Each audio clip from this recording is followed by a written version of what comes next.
ஜனாதிபதி தேர்தலில் 4,49,072 மேலதிக வாக்குகளால் மைத்ரிபால சிறிசேன வெற்றி பெற்றுள்ளார். இறுதி தேர்தல் முடிவுகள் தொடர்பிலான ஒரு கண்ணோட்டம் அடுத்து. இம்முறை ஜனாதிபதி தேர்தலில் 1,50,44,490 பேர் வாக்களிக்க தகுதி பெற்றிருந்தனர். அவர்களில் 1,23,23,452 பேர் வாக்களித்திருந்தனர். அதன்படி புதிய ஜனநாயக முன்னணியின் ஜனாதிபதி வேட்பாளர் மைத்ரிபால சிறிசேன 62,17,162 வாக்குகளை பெற்றுக் கொண்டார். இது 51.28% ஐக்கிய மக்கள் சுதந்திர கூட்டமைப்பின் வேட்பாளர் மஹிந்த ராஜபக்ச 57,68,090 வாக்குகளை பெற்றுக் கொண்டார். இது 47.58%. அதன்படி இலங்கையின் 6வது நிறைவேற்று அதிகாரம் கொண்ட ஜனாதிபதியாக மைத்ரிபால சிறிசேன தெரிவு செய்யப்பட்டார். வடக்கு கிழக்கு மாகாணங்களிலும் மலையகத்தின் பல பகுதிகளிலும் புதிய ஜனநாயக முன்னணியின் மைத்ரிபால சிறிசேன அதிக வாக்கு வித்தியாசத்தில் வெற்றி பெற்றுள்ளார். யாழ் தேர்தல் தொகுதியில் புதிய ஜனநாயக முன்னணியின் மைத்ரிபால சிறிசேன 2,53,574 வாக்குகளை பெற்றுள்ளார்.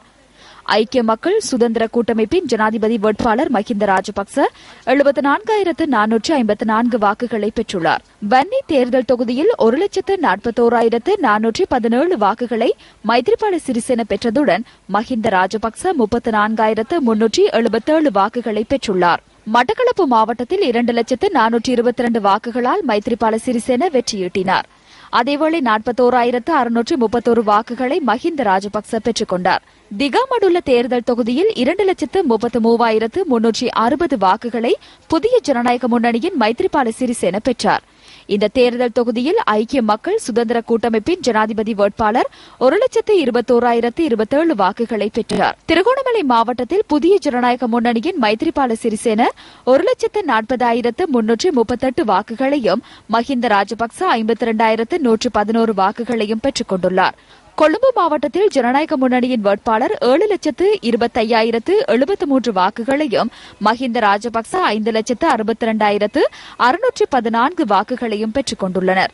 கண்டி மாவட்டத்தில் புதிய ஜனநாயக முன்னணியின் மைத்ரிபால சிறிசேன 4,66,994 வாக்குகளையும் மஹிந்த ராஜபக்ச 3,78,585 வாக்குகளையும் பெற்றுள்ளனர். நுவரெலியா மாவட்டத்தில் மைத்ரிபால சிறிசேன 2,72,605 வாக்குகளையும் மஹிந்த ராஜபக்ச 1,45,339 வாக்குகளையும் பெற்றுக் கொண்டனர். அதன்படி கொழும்பு, கம்பகா, கண்டி, நுவரெலியா, யாழ்ப்பாணம், பன்னி, மட்டக்களப்பு, திகாமடுல்ல, திருகோணமலை, புத்தளம், பொலனறுவ மற்றும் பதுளை மாவட்டங்களில் மைத்ரிபால சிறிசேன வெற்றி பெற்றார்.